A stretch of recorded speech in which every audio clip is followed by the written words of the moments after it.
Welcome to एडुजोस। एडुजोस में आप सभी लोग का स्वागत है। दोस्तों, आज की इस वीडियो में हम लोग पूरे बिहार के लिए एक साल का करंट अफेयर्स देखेंगे। बिहार स्पेशल करंट अफेयर्स 2020 जनवरी से लेकर दिसंबर तक जितने भी इम्पोर्टेंट घटनाएं हैं जो बिहार के अंदर घटित हुई हैं उन सबको देखेंगे। परीक्षा देने से पहले एक बार अवश्य देख लें। बीपीएससी का एग्ज़ाम जो है वो 27 दिसंबर को जो है वो शेड्यूल किया गया है, तो उस दिन सभी का एग्ज़ाम है। तो आप लोग एक बार ज़रूर इस वीडियो को देखें। आने वाला जो एग्ज़ाम बीएसएससी है, बीपीएसएससी है या फिर कोई भी स्टेट लेवल बिहार का जो एग्ज़ाम है उसके अंदर अगर आप करंट अफेयर्स का क्वेश्चन अगर पूछा जाता है तो वहाँ से आपको जो है ये सारे क्वेश्चन ज़रूर देखने को मिल सकते हैं, क्योंकि आपको इसमें जितने भी क्वेश्चन बताए गए हैं परीक्षा के दृष्टिकोण से ये सारे क्वेश्चन इंपॉर्टेंट हैं। जो लोग चैनल से पहली बार जुड़ रहे हैं चैनल को सब्सक्राइब जरूर करें, साथ में बेल आइकन प्रेस करके उसे एक्टिवेट करें और वीडियो को लाइक एंड शेयर जरूर कीजिएगा। सबसे पहले देखिए, भारत और नेपाल ने किया दूसरी एकीकृत चेक पोस्ट का उद्घाटन। यहाँ पर ये टाइटल है और इसके साथ साथ हम लोग डिस्कशन भी देखेंगे। भारत के प्रधानमंत्री नरेंद्र मोदी और नेपाल के प्रधानमंत्री खड़ग प्रसाद शर्मा ओली ने वीडियो कॉन्फ्रेंसिंग के जरिए दूसरी एकीकृत चेक पोस्ट और जिसका नाम है जोगबनी बिहार से लेकर विराटनगर नेपाल। तो ये नाम इसको याद रखना है कि किसको किसको है ये चेक। जोगबनी बिहार और विराटनगर नेपाल, इसका जो है उद्घाटन किया गया है। जोगबनी और विराटनगर दोनों देशों के बीच महत्वपूर्ण व्यापार बिंदु के रूप में काम करता है। तो ये याद रखना है, भारत के और नेपाल ने दूसरी एकीकृत चेक पोस्ट का उद्घाटन किया है जोगबनी बिहार में और विराटनगर नेपाल में संयुक्त रूप से दोनों देश के प्रधानमंत्री के द्वारा। नीति आयोग के सतत विकास लक्ष्य इंडिया सूचकांक में बिहार जो है वो फिसड्डी हुआ है, यानी बिहार की जो रैंकिंग है वो अच्छी नहीं रही। नीति आयोग यानी जो सरकारी थिंक टैंक कहते हैं नीति आयोग को, तो नीति आयोग के द्वारा जारी वर्ष 2019 के सतत विकास लक्ष्य इंडिया सूचकांक में केरल सबसे अव्वल रहा। केरल जो है फर्स्ट पोजीशन की बात करें तो कौन रहा? केरला रहा। और सबसे अंतिम पायदान पर जो है वो लास्ट पोजीशन पर कौन रहा? ये रहा बिहार। तो आपको याद रखना है, अंतिम स्थान पर कौन है? बिहार है, नीति आयोग के सतत विकास लक्ष्य इंडिया सूचकांक में। इसके बाद है ग्लोबल बिहार एक्सीलेंस अवार्ड जो है 2019, ये किसको दिया गया? Global Bihar excellence award 2019 Piyush Jaiswal ji को दिया गया है। तो याद रखिएगा, पीयूष जायसवाल को ग्लोबल बिहार एक्सीलेंस अवार्ड 2019 से सम्मानित किया गया है। नेक्स्ट है, अपनी तरह का पहला कछुआ पुनर्वास केंद्र बिहार में शुरू हुआ है। बिहार में आप भागलपुर जिले के बारे में जानते हैं। भागलपुर के सुंदरवन में मीठे पानी के कछुए के लिए जो है कछुआ पुनर्वास केंद्र जो है वो शुरू किया गया है। यह केंद्र जो है कितने दूर में फैला हुआ है? हाफ हेक्टेयर में, यानी आधा हेक्टेयर के अंदर जो है ये फैला हुआ है और एक साथ इसमें 500 कछुए को रखने की व्यवस्था की गई है। अगला प्रश्न यहाँ पर देख सकते हैं आप, Kanhaiya Kumar people to watch Forbes India के 20 लोगों की लिस्ट में शामिल। कन्हैया कुमार और प्रशांत किशोर जो है people to watch Forbes India के 20 लोगों की लिस्ट में शामिल किया गया है इन दोनों को। कन्हैया कुमार जो है उसमें 12वें स्थान पर हैं और प्रशांत किशोर जो है उसमें 16वें स्थान पर हैं। प्रशांत किशोर जो है वो जेडीयू पार्टी से बिलोंग करते थे, अभी ये किसी पार्टी से बिलोंग नहीं करते हैं। जबकि पहले स्थान पर जो है हसन मिनहाज है। हसन मिनहाज कौन है? भारतीय मूल के अमेरिकी नागरिक हैं जो फर्स्ट पोजीशन रखते हैं इस फोर्ब्स इंडिया की 20 लोगों की लिस्ट में। नेक्स्ट यहाँ पर है प्यार का पौधा अभियान। बिहार ने प्यार का पौधा अभियान की शुरुआत की है। जल जीवन हरियाली मिशन, इस पर नीतीश जी का बहुत फोकस है। ठीक है, 7 निश्चय के अंतर्गत ये आता है। जल जीवन हरियाली मिशन के अंतर्गत बिहार में प्यार का पौधा अभियान शुरू किया गया है। यह अभियान राज्य के पर्यावरण विभाग के द्वारा राज्य की राजधानी पटना में शुरू किया गया। किसके द्वारा? राज्य के पर्यावरण विभाग के द्वारा। कहाँ शुरू किया गया? राज्य की राजधानी पटना में। और जल जीवन हरियाली मिशन के अंतर्गत नाम है प्यार का पौधा अभियान। अभियान का जो उद्देश्य है पेड़ लगाने को बढ़ावा देने के लिए शुरू किया गया है। इसके बाद है बिहार बर्ड रिंगिंग स्टेशन बनाने वाला चौथा राज्य बना है। यहाँ पर याद रखना है आपको कि बिहार जो है उत्तर भारत का ऐसा पहला राज्य है जो बर्ड रिंगिंग स्टेशन बनाएगा और देश का चौथा राज्य है जो बर्ड रिंगिंग स्टेशन बनाने जा रहा है। इससे पहले जो है तमिलनाडु, उड़ीसा और राजस्थान, तमिलनाडु, उड़ीसा और राजस्थान ये पहले ही कर चुके हैं, बर्ड रिंगिंग स्टेशन बना चुके हैं। भारत जो है ये का जो चौथा बर्ड रिंगिंग स्टेशन है वो बिहार में बनेगा। और बिहार में कहाँ बनेगा? भागलपुर में बनेगा। और बिहार ऐसा करने वाला जो है देश का चौथा राज्य और बिहार जो है उत्तर भारत का पहला राज्य बन गया है। इसके बाद है बिहार पहुंचे म्यांमार के राष्ट्रपति। म्यांमार के राष्ट्रपति जो है फरवरी मार्च 2020 में म्यांमार के राष्ट्रपति यू विन मिंट अपनी पत्नी के साथ बिहार के बोध गया में स्थित महाबोधि मंदिर के दर्शन के लिए पहुंचे थे। अब इम्पोर्टेंट यहाँ पर यह है कि पूछ देगा महाबोधि मंदिर कहाँ पर है, जहाँ पर अभी हाल ही में म्यांमार के राष्ट्रपति आए थे, तो आंसर हो जाएगा बोध गया। फिर पूछ देगा कि यूनेस्को ने किस मंदिर को विश्व धरोहर स्थल में घोषित किया है? और ऑप्शंस में आपको वहाँ पर बोधगया लिखा होगा, और बाकी के 3 ऑप्शंस ऐसे होंगे जो उससे संबंधित नहीं होगा। तो महाबोधि मंदिर होगा, बोधगया में है। म्यांमार के राष्ट्रपति आए थे, नाम था यू विन मिंट, अपनी पत्नी के साथ बिहार आए थे और वहाँ पर दर्शन किया था उन्होंने। यूनेस्को ने बोधगया की इस महाबोधि मंदिर को विश्व धरोहर स्थल में शामिल किया हुआ है। इसके बाद देखिए बिहार दिवस मनाया गया है। बिहार दिवस जो है हर साल मनाया जाता है, 22 मार्च को मनाया जाता है। कब मनाया जाता है? 22 मार्च को, क्योंकि इसी दिन 22 मार्च 1912 में इस राज्य की स्थापना की गई थी। बिहार राज्य जो है इस बार 108वीं अपनी वर्षगांठ मना रहा है। कौन सी वर्षगांठ? 108वीं। बिहार दिवस का आयोजन जो है वो समारोह में इस बार जो मुख्य थीम थी वो क्या थी? जल जीवन हरियाली। बिहार दिवस आयोजन समारोह की इस बार की जो मुख्य थीम थी, जल जीवन हरियाली। वर्ष 1912 की बात जब हम किए हैं तो हमने ये भी हमको जानना होगा कि वर्ष 1912 में बिहार को बंगाल प्रेसिडेंसी से अलग करने की घोषणा की गई थी। इसके बाद देखिए राष्ट्रीय शिक्षक सम्मान के लिए बिहार के 2 शिक्षकों का चयन किया गया था और इन दोनों को ये सब अवार्ड जो है वो दिया भी गया। तो नेशनल अवार्ड फॉर टीचर्स में सारण के शिक्षक अखिलेश्वर पाठक और बेगूसराय के संत कुमार शाह ने, इन दोनों को राष्ट्रीय शिक्षक सम्मान के लिए जो है वो चयनित किया गया था और दोनों को ही राष्ट्रीय शिक्षक सम्मान जो है वो दिया भी गया। तो याद रखिएगा बिहार के ये 2 मात्र ऐसे शिक्षक हैं जिनको नेशनल अवार्ड फॉर टीचर्स के लिए सम्मानित किया गया है। अगला यहाँ पर है जल जीवन हरियाली दिवस हर माह के पहले मंगलवार को। तो जल जीवन हरियाली दिवस हर महीने के पहले मंगलवार को कब कैसे मनाया जाए? तो जल जीवन हरियाली दिवस हर माह के पहले मंगलवार को बिहार के प्रत्येक स्कूल में मनाया जाएगा। कहाँ मनाया जाएगा? हर स्कूल में हर महीने के पहले मंगलवार को मनाया जाएगा। इसका उद्देश्य है तालाब और जल संरक्षण के अन्य पारंपरिक तरीके जैसे आहार और पाइन की पहचान और उनका नवीकरण करना। सैटेलाइट मैपिंग के सर्वे के द्वारा जो है तालाब और आहार पाइन की जो पहचान है वो ऑलरेडी की जा चुकी है। उसके जो नक्शे मिले हैं उससे संबंधित नक्शे जो है जिले को भेज दिए गए हैं और उन्हें फिर से बनाया जाएगा यानी पुनर्निर्मित किया जाएगा और क्षेत्रों के आधार पर जल संरक्षण के नए स्रोत भी जो है वो खोजे जाएंगे, उनका पता लगाया जाएगा। इसके बाद है बिहार के मुख्यमंत्री नीतीश कुमार यूएन जलवायु गोलमेज में शामिल हुए। तो इस सम्मेलन में मुख्यमंत्री नीतीश कुमार संयुक्त राष्ट्र के द्वारा संयोजित क्लाइमेट एम्बिशन पर आभासी वैश्विक गोलमेज में वैश्विक नेताओं के साथ शामिल हुए और उसमें उन्होंने जल जीवन हरियाली की अभियान पर जो है वो पूरी तरह से चर्चा की, उस पर प्रकाश डाला। बिहार के कार्बन उत्सर्जन, आपको बता दें कि वहाँ पर नीतीश कुमार ने ये भी चर्चा की कि बिहार में कार्बन उत्सर्जन को 2040 तक शून्य यानी जीरो रखने का लक्ष्य रखा गया है। कार्बन उत्सर्जन बिल्कुल जीरो के बराबर होगा, उसका जो लक्ष्य है वो जीरो रखा गया है वर्ष 2040 तक। इसके बाद है रवीश कुमार फिनलैंड में भारत के राजदूत नियुक्त किए गए। ये वो रवीश कुमार नहीं है जो पत्रकार हैं, जो एनडीटीवी के, वो पत्रकार का नाम यहाँ पर नहीं है। ये बिहार के भागलपुर जिले के रवीश कुमार हैं। फिनलैंड में भारत का राजदूत नियुक्त किया गया है इनको। रवीश कुमार भारतीय विदेशी सेवा के 1995 बैच के अधिकारी हैं। ठीक है, अगला प्रश्न देखिए, बिहार के पूर्व राज्यपाल देवानंद कुंवर का निधन हुआ है। तो बिहार के जो पूर्व राज्यपाल हैं देवानंद कुंवर, इनका 86 वर्ष की उम्र में निधन हुआ, ये आपको याद रखना है। और ये पहले त्रिपुरा राज्य के भी राज्यपाल रह चुके हैं। बिहार के राज्यपाल के बाद साथ साथ ये त्रिपुरा राज्य के भी राज्यपाल हैं और ये कांग्रेस पार्टी से संबंधित थे।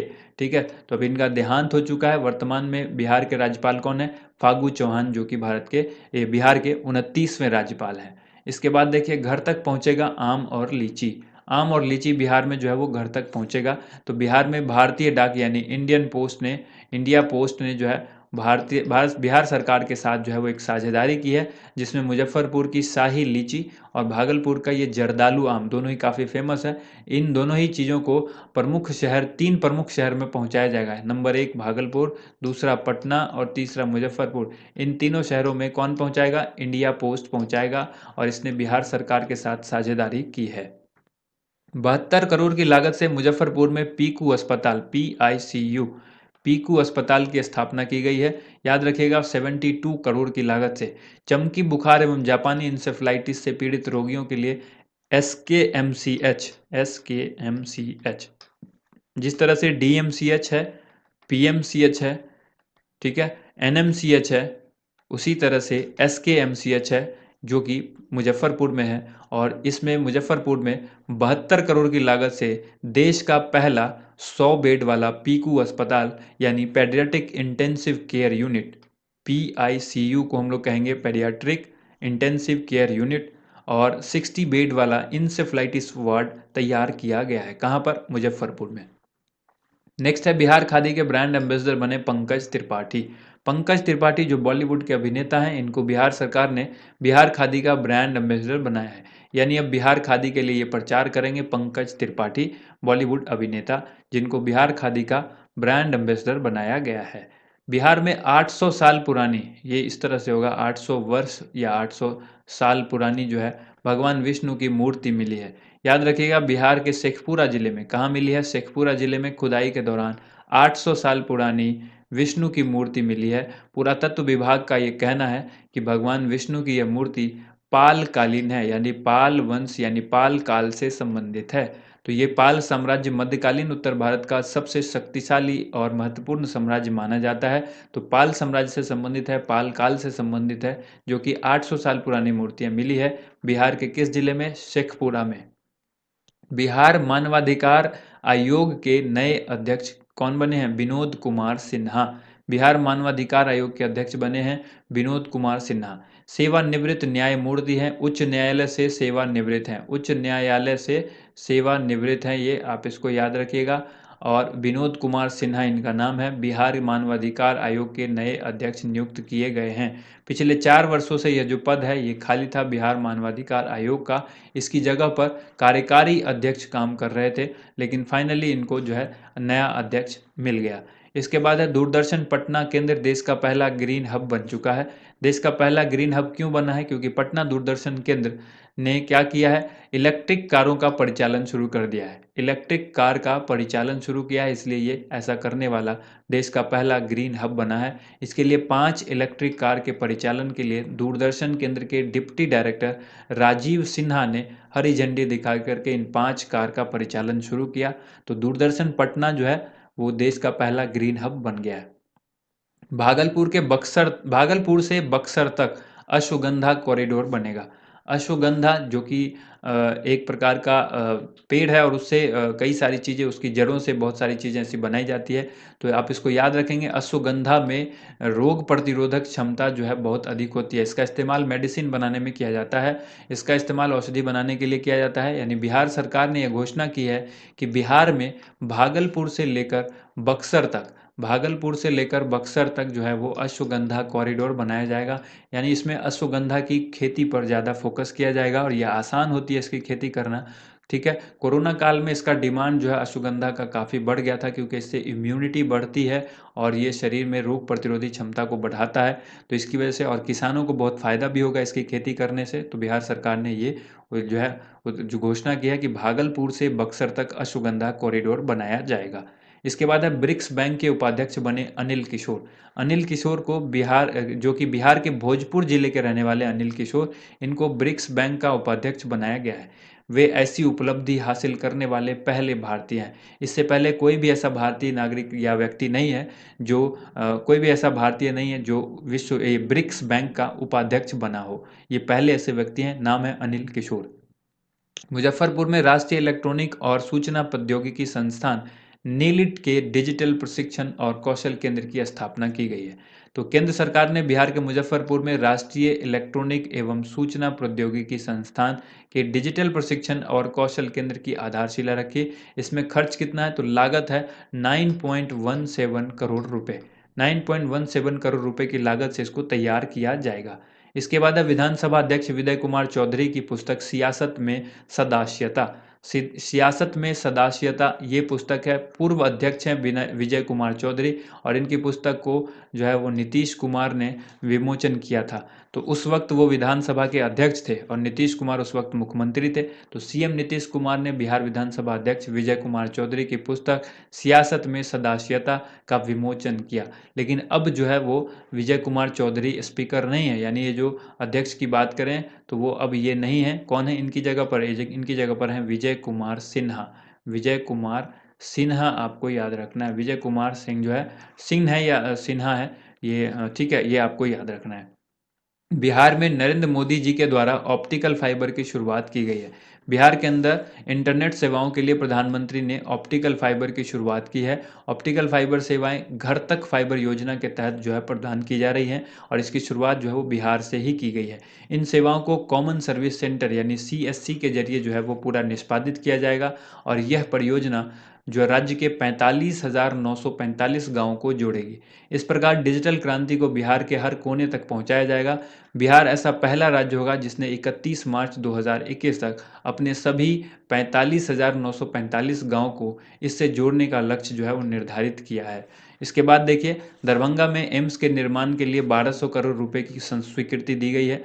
यानी वित्त मंत्रालय ने यानी केंद्र सरकार ने बिहार के दरभंगा में एम्स के निर्माण के लिए 1200 करोड़ रुपए की स्वीकृति दे दी है।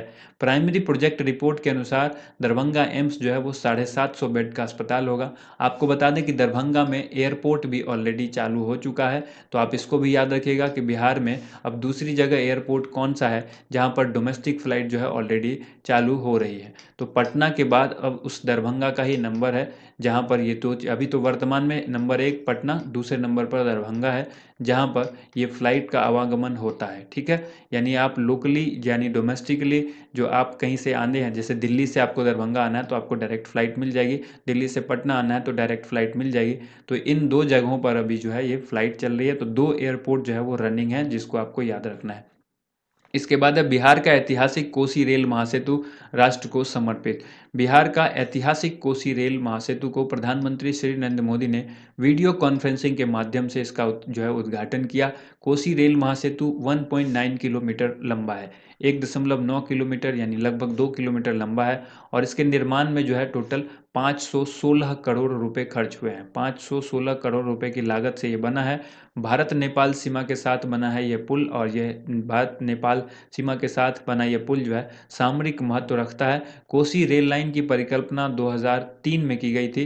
कब की गई थी? 2003 में। उस वक्त जो है अटल बिहारी वाजपेयी जो है वहाँ के देश के प्रधानमंत्री थे अटल जी, और जो उस वक्त रेल मंत्री थे वो नीतीश कुमार जो है वो रेल मंत्री थे। उसी वक्त जो है ये परिकल्पना की गई थी, लेकिन 17 वर्षों के बाद अब जो है ये बिहार का ऐतिहासिक कोसी रेल जो है वो राष्ट्र को समर्पित किया जा चुका है नरेंद्र मोदी जी के द्वारा।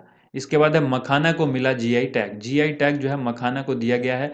अक्टूबर 2020 में बिहार के मखाना को भौगोलिक संकेत यानी जीआई टैग दिया गया है। इसका नाम बदलकर अब मिथिला मखाना रख दिया गया है। ये मखाना क्या होता है? मखाना एक खाने की चीज़ होती है। आप अगर गूगल पर सर्च करेंगे तो आपको मिल जाएगा, और अगर आप बिहार वासी हैं तो आपको मालूम होगा कि मखाना क्या है। बाहर के लोग भी इसको खाते हैं, जानते हैं कि ये क्या चीज़ है। ठीक है, कई जगह पर मिलता है, प्रसाद के रूप में भी लोग इसका इस्तेमाल कर लेते हैं, लेकिन इसको जो खाने का मज़ा है वो आप इसको फ्राई करके खाइएगा, जैसे घी वगैरह में फ्राई करके खाएं तो इसका फिर अलग ही मज़ा है। बेगूसराय की कांवर झील रामसर साइट में शामिल। ठीक है, बेगूसराय की जो कांवर झील है वो रामसर साइट में शामिल है।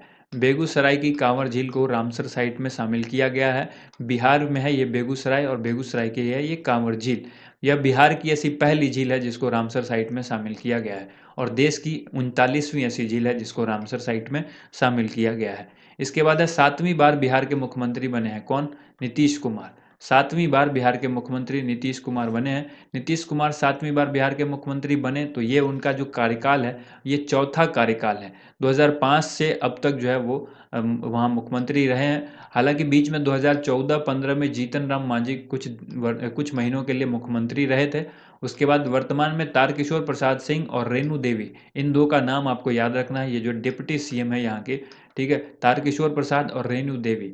इसके बाद है जीतन राम मांझी को जो है प्रोटम स्पीकर चुना गया था। प्रोटम स्पीकर क्या होता है? जब तक स्पीकर न चुने जाएं, यानी स्पीकर का चुनाव प्रोटम स्पीकर करते हैं, तो जब तक जो है प्रोटेम स्पीकर जो है उसको जो है अध्यक्ष को जो है वो शपथ दिलाते हैं। तो अध्यक्ष जब तक नहीं चुने जाते हैं तब तक प्रोटेम स्पीकर का काम होता है। तो आपको याद रखना है कि इस पर प्रोटेम स्पीकर बने कौन? जीतन राम मांझी। और बिहार विधानसभा के स्पीकर कौन बने? विजय कुमार सिन्हा। जैसे हमने आपको बताया था कि विजय कुमार सिन्हा है, तो आप इसको कंफर्म कर लीजिए, विजय कुमार सिन्हा है, सिंह नहीं है। ऐसा जो है वो पहली बार हुआ है कि जब बिहार के जो विधानसभा के अध्यक्ष के रूप में भाजपा के नेता का चयन हुआ। ये भी बहुत इंपॉर्टेंट है। नेक्स्ट क्वेश्चन यहाँ पर है, बिहार में सोन नदी पर कोइलवर पुल का उद्घाटन किया गया है। किस नदी पर? सोन नदी पर। याद रखिएगा, केंद्रीय मंत्री नितिन गडकरी ने बिहार में सोन नदी पर कोइलवर पुल का उद्घाटन किया। इस पुल के निर्माण में 266 करोड़ रुपए की राशि खर्च की गई है। ठीक है, नितिन गडकरी ने कहा है कि नए पुल को वशिष्ठ नारायण सिंह पुल के नाम से जाना जाएगा। तो ये चीज़ आपको याद रखनी है। अगर आप हमारा करंट अफेयर्स 2020 देखना चाहते हैं, पूरा जनवरी से लेकर नवंबर दिसंबर तक का पूरा करंट अफेयर, तो इसका पीडीएफ फाइल भी जो है वो अवेलेबल है। और इस पीडीएफ फाइल में लगभग 800 प्रश्न आपको मिल जाएंगे। नीचे डिस्क्रिप्शन में हमने उसका लिंक दिया है। वीडियो देखना चाहते हैं तो वीडियो भी आपको लास्ट में मिल जाएगी थंबनेल में, जहाँ पर आप उस वीडियो को देख सकते हैं। तो ये वीडियो आप जो अगर बिहार के लिए है, और जो वीडियो जनवरी से नवंबर पूरा करंट अफेयर्स है, वो किसी भी प्रतियोगिता परीक्षा के लिए, देश में कहीं भी किसी भी प्रतियोगिता परीक्षा की तैयारी कर रहे हो जहाँ पर करंट अफेयर्स के क्वेश्चन पूछे जाते हो, तो जनवरी से लेकर नवंबर तक के वो सारे क्वेश्चन आप उसमें जरूर देखें। दिसंबर महीने का करंट अफेयर्स जो है बहुत जल्द आपको मिल जाएगा 31 दिसंबर तक, तो आप उसको भी ज़रूर देखिएगा। थैंक यू सो मच, आप सभी लोगों का वीडियो देखने के लिए बहुत बहुत धन्यवाद। वीडियो को ज़्यादा से ज़्यादा लाइक कीजिए, शेयर कीजिए। Thank you.